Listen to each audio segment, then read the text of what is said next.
Auzubillahiminash-shaytanir-rajeem. Bismillahir-rahmanir-rahim. Assalamu alaikum and a very warm welcome to World This Morning. I am your host Hajra Satti, and joining me is my wonderful co-host Fahim Bangesh. Today is 14th of November. It happens to be Tuesday. Assalamu alaikum Fahim. How are you doing today on a fine sunny morning? Walaikum assalam Hajra. I'm very well. How are you? Alhamdulillah, alhamdulillah.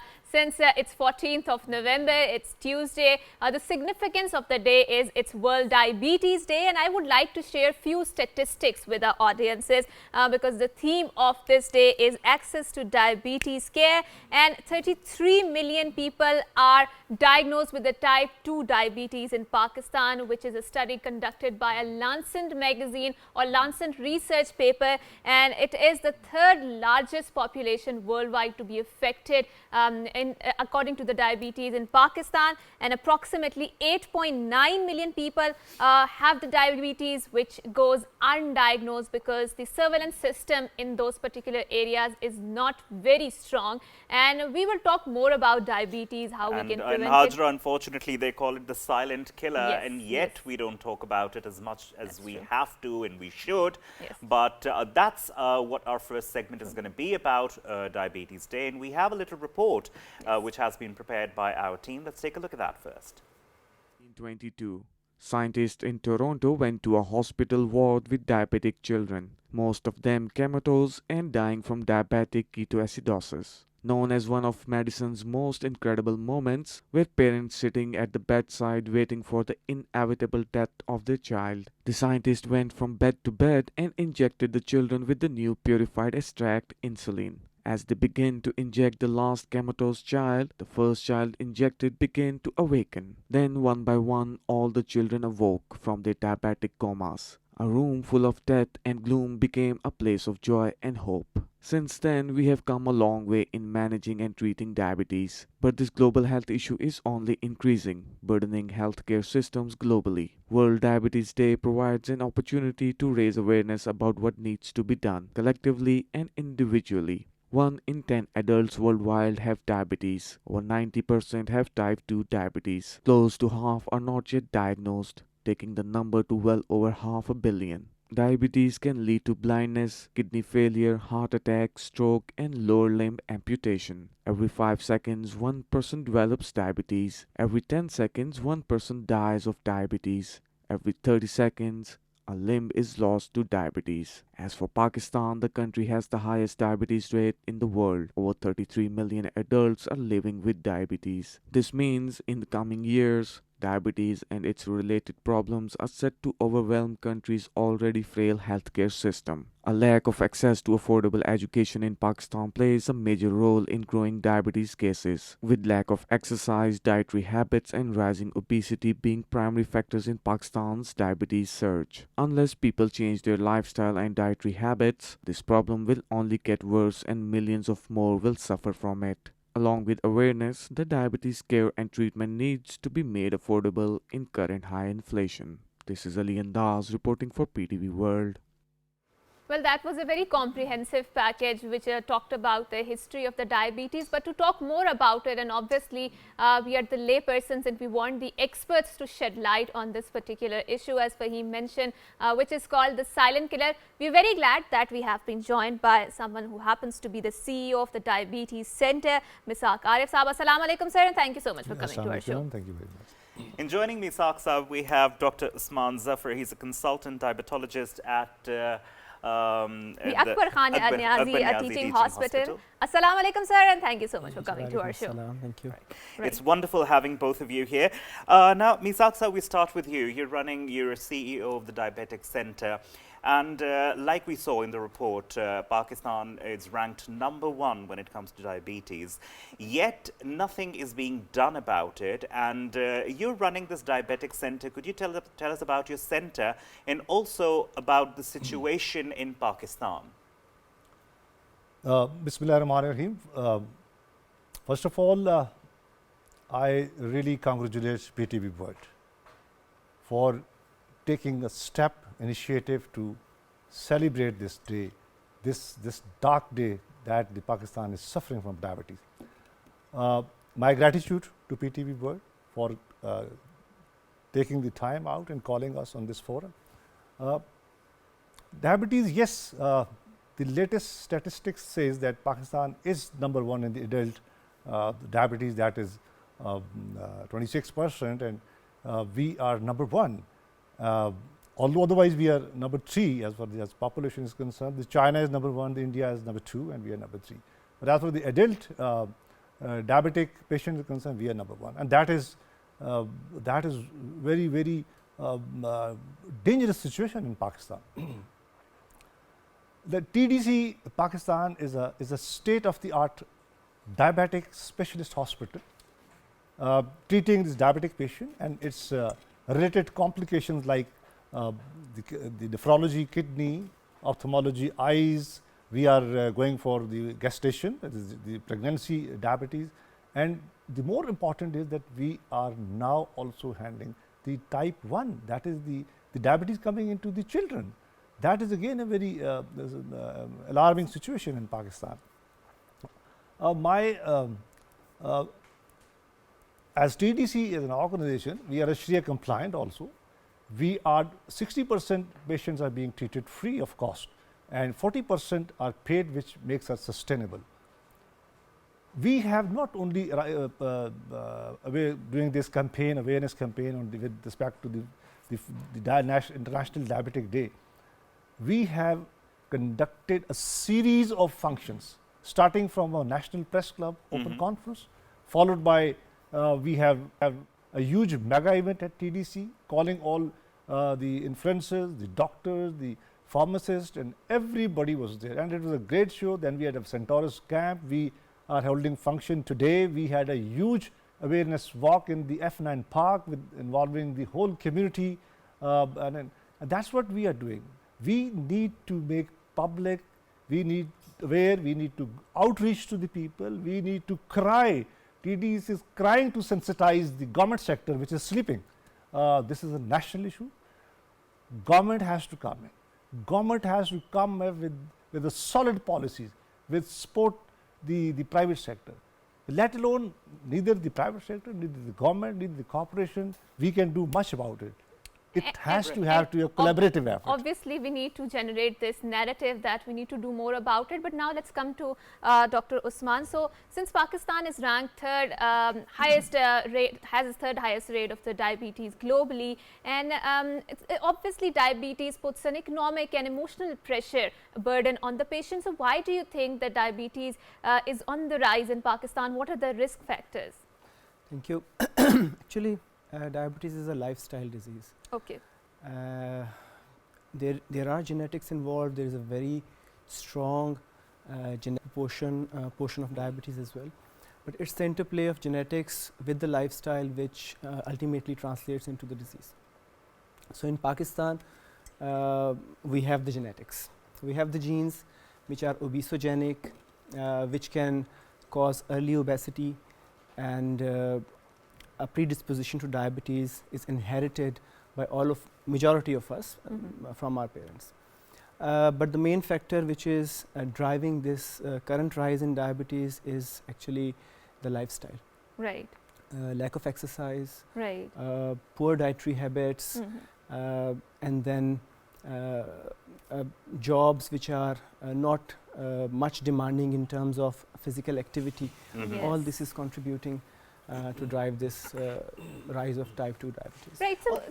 So I'm sorry I'm interjecting here, but when we call it a silent killer, like Fahim mentioned in his starting, so what sort of lifestyle changes do you recommend for people who have diabetes? Because obviously after some time, like Misaq Saab mentioned, that it leads to other failures like renal failure, and it affects other parts of the bodies. So if someone has this particular disease, how worried that person should be, and what sort of lifestyle changes that person needs to inculcate in his or her lifestyle? Yes, it's a silent disease because it can lead to many complications. Right.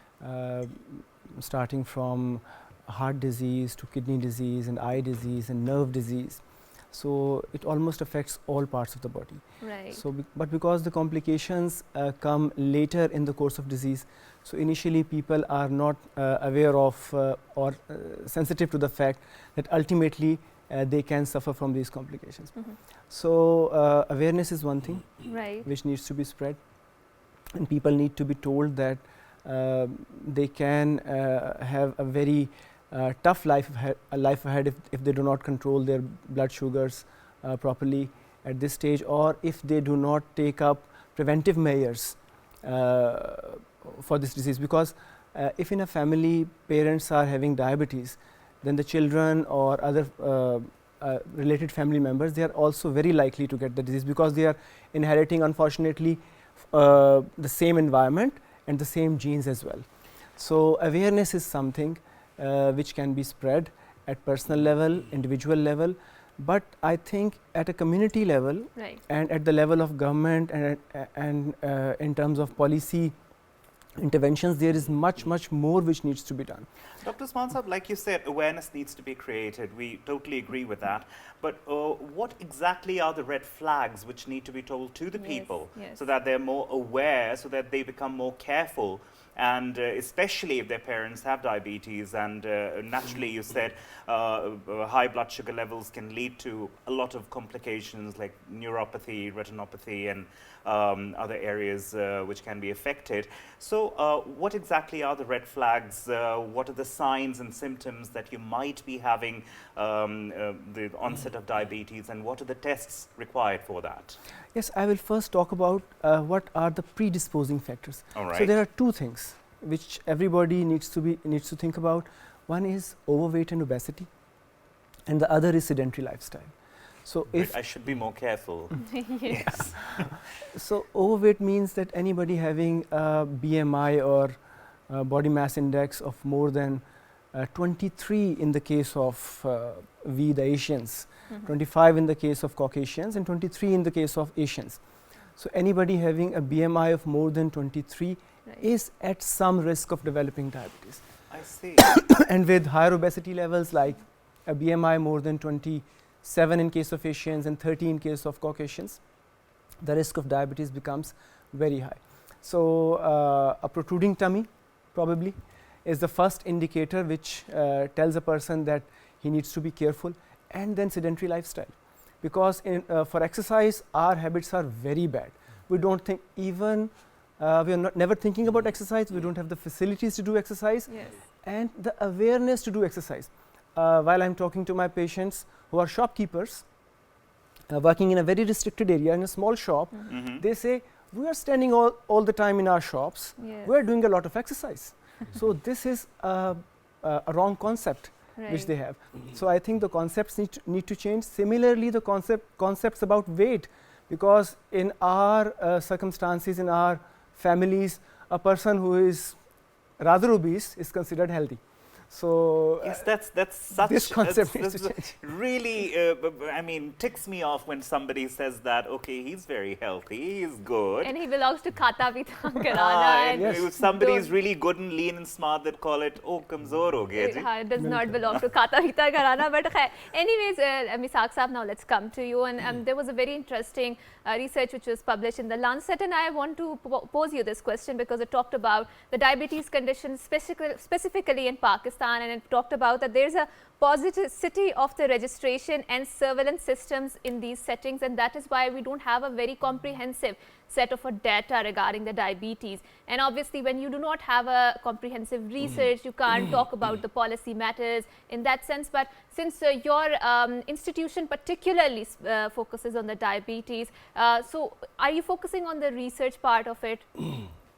That's a very pertinent question, and that's probably we need to really focus on. Yes, alhamdulillah, the TDC, the Diabetes Center is, we are fully automated. We have all kind of data of all kind of patients. Every patient is routed through an automation system. The moment a patient enters into my office, and by the time he reaches to a consultant, his even test reports are through automation, they reach to the consultant. Their behavior, their test reports, their background, their demographics, everything, we are piling up our data bank actually. And I would refer to the COVID. The government has done a tremendously wonderful job with all kind of statistics, and all kind of data was available. Of course, that was a pandemic and epidemic, but now diabetes is of the same magnitude. Especially in Pakistan. Especially in Pakistan, and this should not only be restricted to the TDC that we are doing. We are a national hospital on the diabetes. Government, again, I must say, now our government is technologically, from IT angle, they are at a way ahead, competing any country in the world. They should go ahead with compiling with complete data of the diabetic patient and their behavior and how we are going to address analysis, the data analysis even. We are doing it. We have, the TDC has its own research and development wing. So, sir, has the TDC shared the data with the Health Ministry? We would love to if they need it. We would love to. Lovely. We will love to. We do have the data available, and Right. we are working on that to further promote and enhance this data bank. Right, and now talking more about diabetes, Dr. Usman, and especially about the glycemic agents, people are really scared when people talk about injections of insulin, right? So is it possible that people should start insulin at the onset of diabetes, or should they wait for it to get in a critical phase, or perhaps an uncontrolled phase? That's when they should start it. And also, they're really scared because they say that, okay, it makes you gain a lot of weight, and it creates a lot of complications.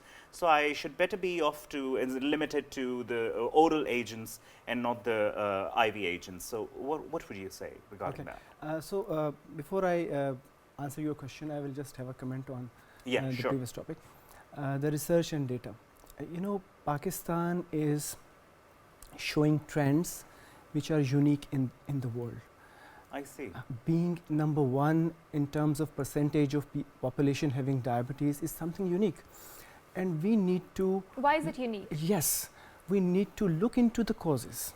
Right. And this is not possible without local research. Right. And in this case, even our genetics need to be looked into. Our socio-economic factors need to be looked into. The habits, the food which we are consuming, all these things should pass through a rigorous process of research, data collection, and then we can figure out that what are the causes which are driving this very high proportion of diabetes which is present in Pakistan, number one. Number two, use of technology. Technology is very important, and with passing of time, technology is becoming cheaper. The access to technology is cheap. The computer programs, apps, mobile devices, they are becoming everyday thing for everybody in Pakistan. So we need to inculcate this technology into the treatment of diabetic patients, and it can help a lot. I will not go into the details of this because these initiatives have already been taken in other countries, and they can be taken in Pakistan in a very cost-effective manner. What sort of initiatives are we talking about? I'm talking about programs and devices which can automate the treatment of diabetic patients, and which can generate data about a particular patient which can be used to manage his or her treatment. For example, nowadays there are pens available which will directly transmit the amount of insulin a person has used to a program which is available with the healthcare professional, and he will know that how much insulin that particular person has consumed and what were the glycemic levels of that patient. So all this is going to be in a program, and that program can in fact direct the treatment of that particular patient. These things are expensive. I know these things are new. They are being used in the West, but we can improvise. We can get this technology to Pakistan and make it available at cheaper rates. So this is one thing which we need to do for the patients which we are treating, number one. Right. Number two, your question about insulin itself. Insulin, this fear of insulin should be allayed, and we should tell the people that insulin is something natural for your body. If I don't have diabetes, if you don't have diabetes, it's because the insulin levels which are being produced in our body are adequate. So one gets diabetes when the indigenous insulin production is reduced. Yes. Yeah. So insulin is never dangerous, number one. Number two, insulin, yes, it can cause obesity. It can cause some weight gain, not obesity, but some weight gain. And this is something which we can prevent by combining exercise and dietary modification along with insulin. So, people should not be afraid of insulin. Insulin should not be seen as something which is the last treatment for diabetes. It can be the first treatment in many cases of many patients, and it should be the first treatment in many patients. Because obviously one of the very dangerous areas is hypoglycemic coma, which people may go into Right. if a lot of insulin is used, if it's not monitored properly. So especially the management of diabetes, that's something really tricky. And people are really sometimes really careless about that as well. That's very true. Yeah. And Fahim, so since in Pakistan you don't find the access towards the universal healthcare a very pertinent feature in the country, and obviously there are lots of marginalized groups, especially who are living in the peripheries, and they're not even aware about that they may have diabetes, or they have diabetes, or they have a predisposition towards the diabetes. So Ms. Aksab, what are you doing to make sure that the scarcity of the healthcare services is toned down in our country, especially when it comes to tackling the diabetes? Well, again, very important area. First, I would like to comment on the doctor about the technology. Yes, that will make the system much more easy. The TDC is now going ahead with the artificial intelligence. Right. We are going for the teleconsultation. We are developing a mobile app for the sugar patients, for the diabetic, so that it becomes, people don't have to travel to TDC, far-flung areas, you know. And apart from that, I would like to mention here that we have gone a step ahead. Alhamdulillah, we have started the hospital on wheel project. We are having a mobile hospital now, Right. which will be on road by 1st of January. Wonderful. That hospital on wheel, which will have all its One window facilities like doctor, from laboratory, from small OT and all this, and it will start moving to the rural areas, to every nook and corner where people cannot approach, cannot come over to Islamabad. So this is a beginning of a new thing, a hospital on wheels. Alhamdulillah, we have done an MOU with Healthy Heart International Australia, where our own chapter in TDC Australia with TDC Pakistan collaborative efforts. We have already ordered, procured the vehicle. Hospital is under manufacturing, and it is going to be on road by early January. Beside this, I think what we are trying to do is we are getting engaged with other such like organization, like we had an MOU with the Care Plus Hospital. We had an MOU with Shifa Tamir-e-Millat University. That Right. would give us affiliation for a teaching hospital. That would increase the undergraduate and postgraduate graduates coming. We have approached the public sector. We had signed an MOU with Pakistan Baitul Mal. They would be assisting us in terms of zakat, paying us against the zakat patient. And then we are planning to have an extensive outreach activities to carry out the screening camps in the remote areas by involving the local administration, the local councils, local people. They should take lead on that, involve the local community, and trust me, as the Dr. Saab has already mentioned, different demographics, the particular area has its own habits. There are certain towns, they are flooded with diabetes, but at the same time, there are certain towns which is very low on the diabetes ratio. So I think TDC is trying to, to address this issue with the support of corporate sector. We are requesting the government to step in, to join hands with us. Jointly we have to do it.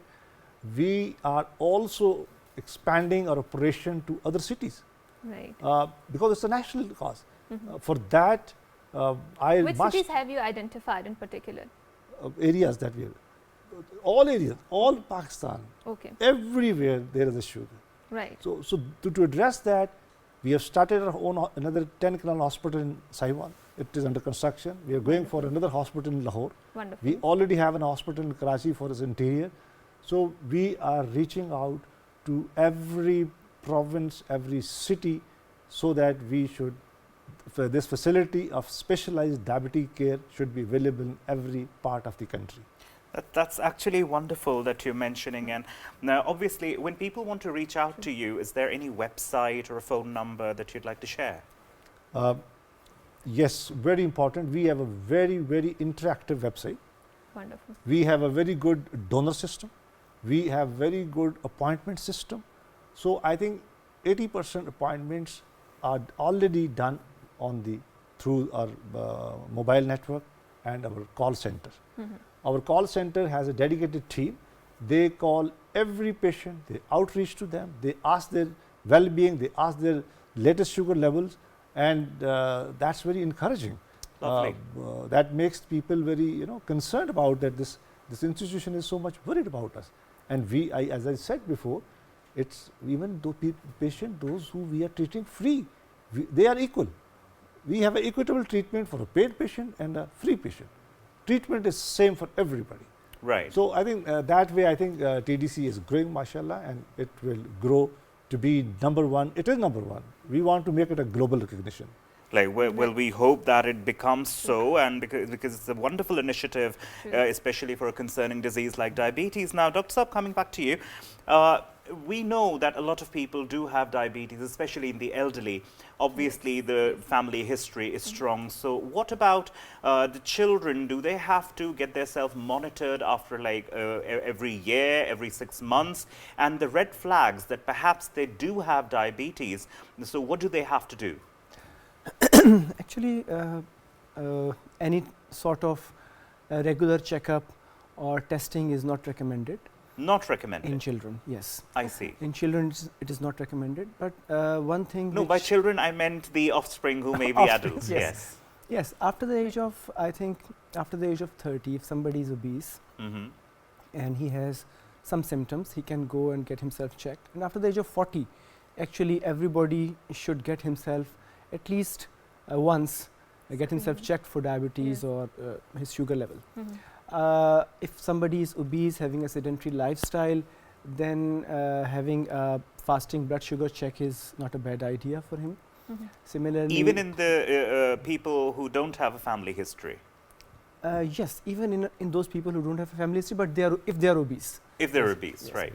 And of course, if somebody is having features suggestive of diabetes, then they must go to their physician or whoever they are. And what exactly are those features? Because definitely people want to know if they have those features, they should be concerned about their lifestyle.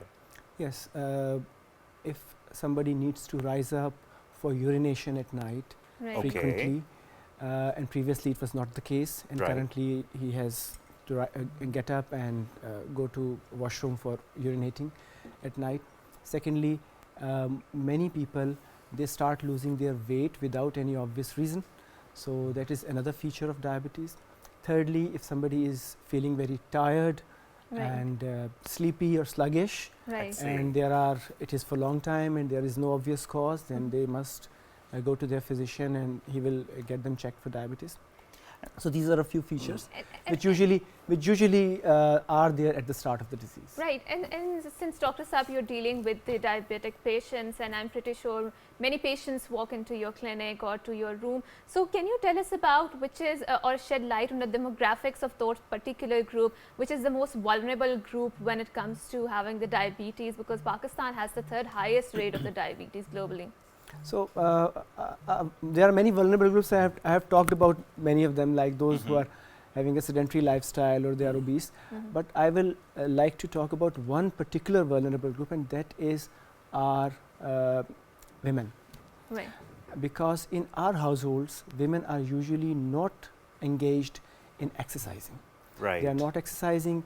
Their dietary habits are the poorest of the family, because they have to eat up everything which is left by the children or the husband.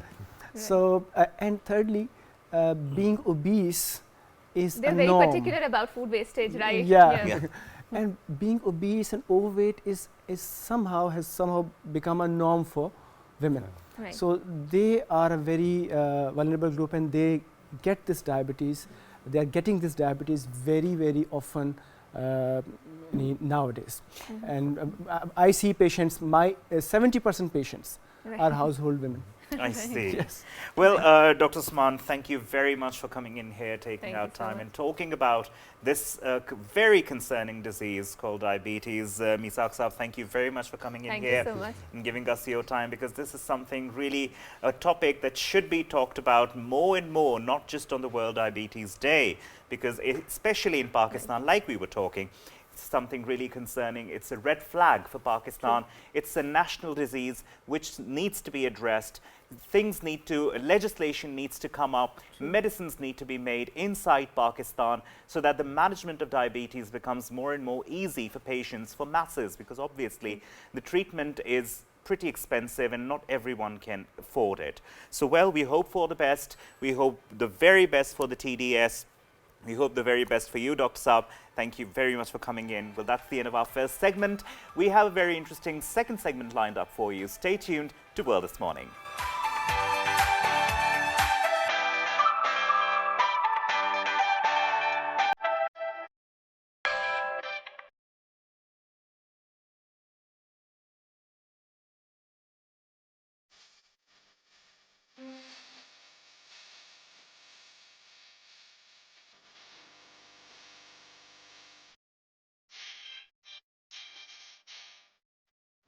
And welcome back to World This Morning with Hajra Sati and Fahim Bangish.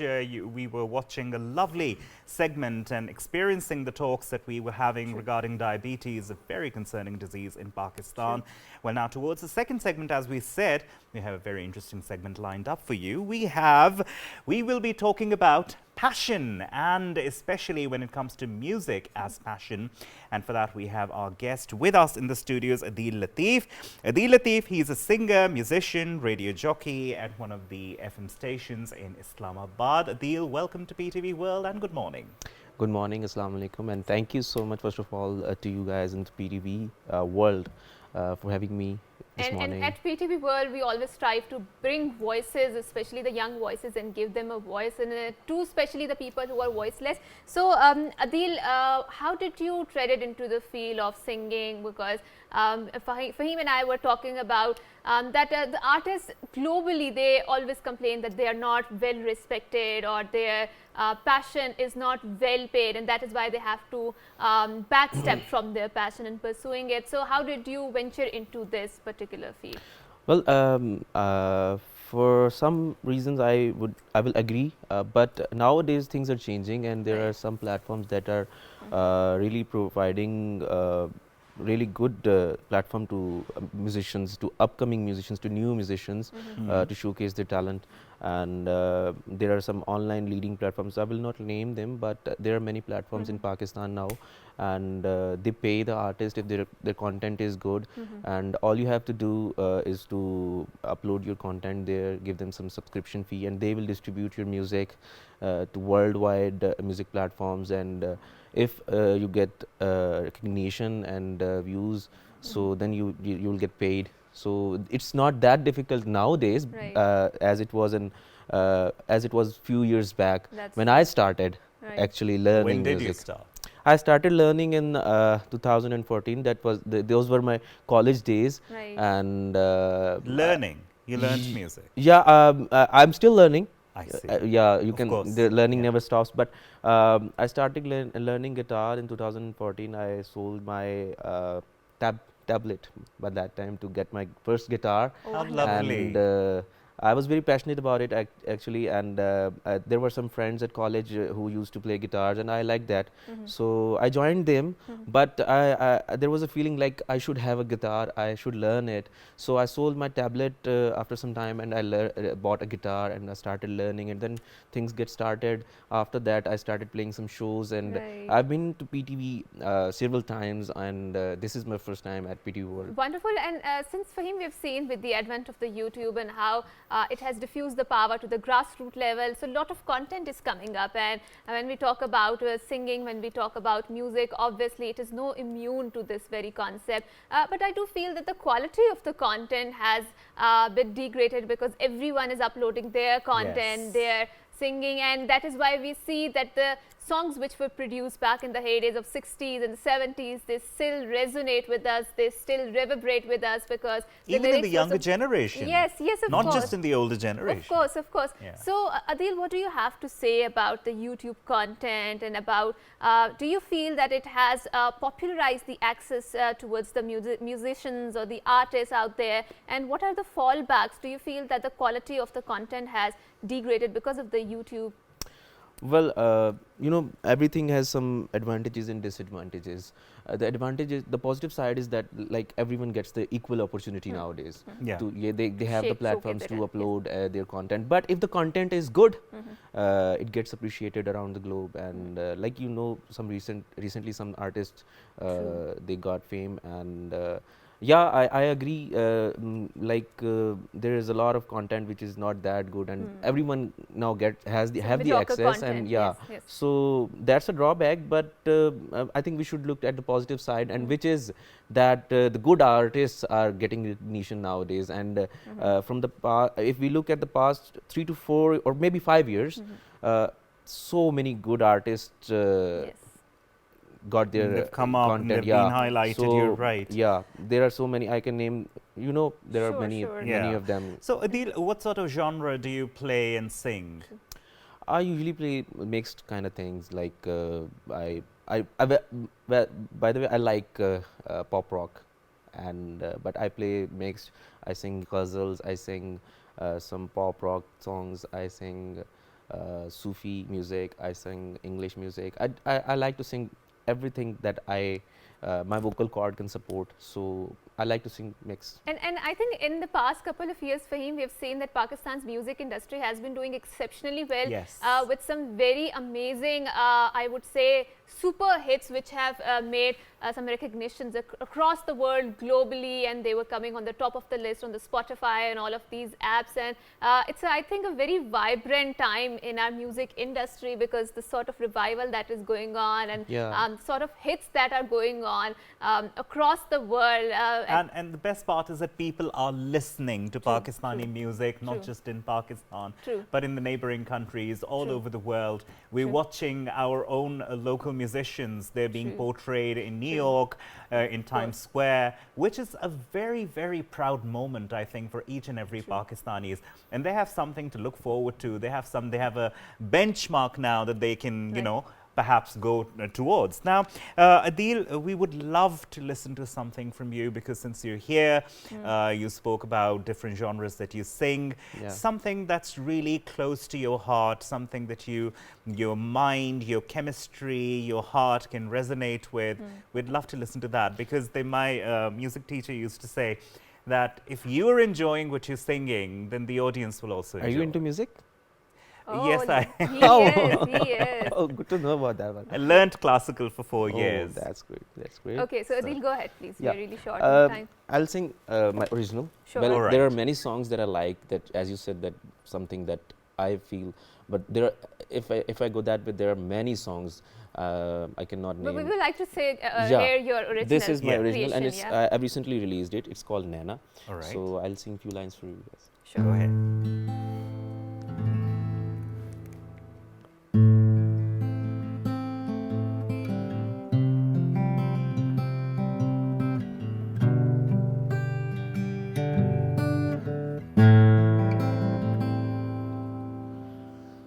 ख्वाब सजोए मैंने संग तेरे साजना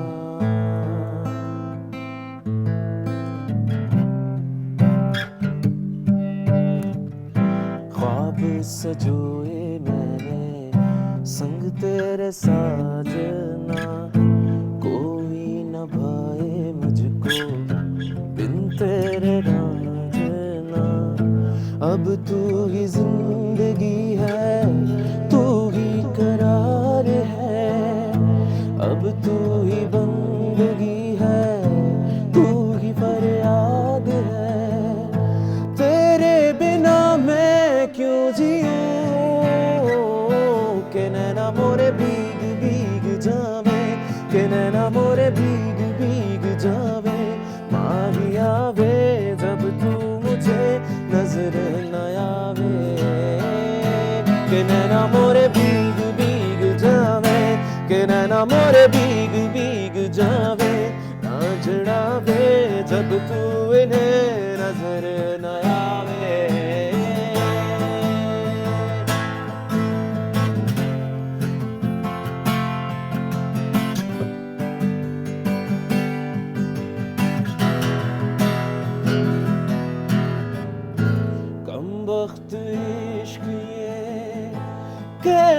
सजाएं हमें बीच रास्ते में मेरा लोगों की है साजिशें या है तेरी ख्वाहिशें जो दूर मुझसे हो रहा क्यों दूर मुझसे हो रहा के दूरियां ना दिल सह पाए के पल भर भी जिया न जावे माहिया वे जब तू मुझे नजर न आवे के नैना मोरे भीग भीग जावे के नैना मोरे भीग भीग जावे रांझड़ा वे जब तू मेरे नजर न आवे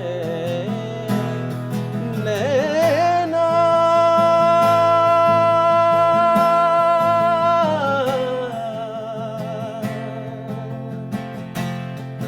नैना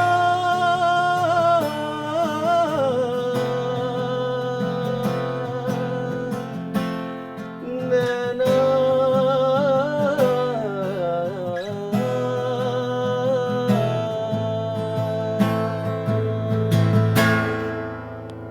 Thank you so much. It was a lovely. Thank you, Adil.